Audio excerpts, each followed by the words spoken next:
Magandang umaga po sa inyong lahat and welcome. This is PINOY Pick and Flip.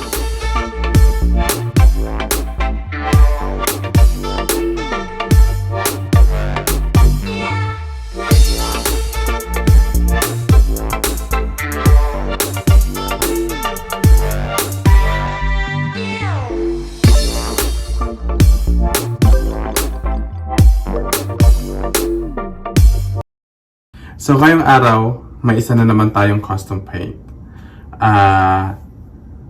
Isang dining table at saka isang tawag nito buffet.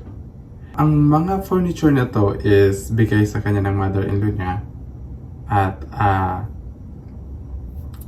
gusto niya ba yung may memory ng mother-in-law niya sa bahay nila, kaya papapintarohan niya na lang yung mga furniture na to kaysa bibili siya ng bago.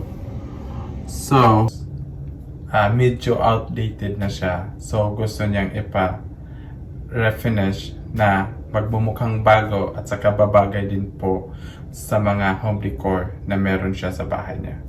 Gusto niya para sa mga pieces na to is yung chairs at saka yung ilalim ng table at saka yung buffet is black. Tapos yung top ng dining table is white. At saka yung seat naman is kailangan natin siyang area upholster. So siya na rin po yung bumili ng fabric para dito. So, ano pag natin? Samahan niyo po ako. Let's get started.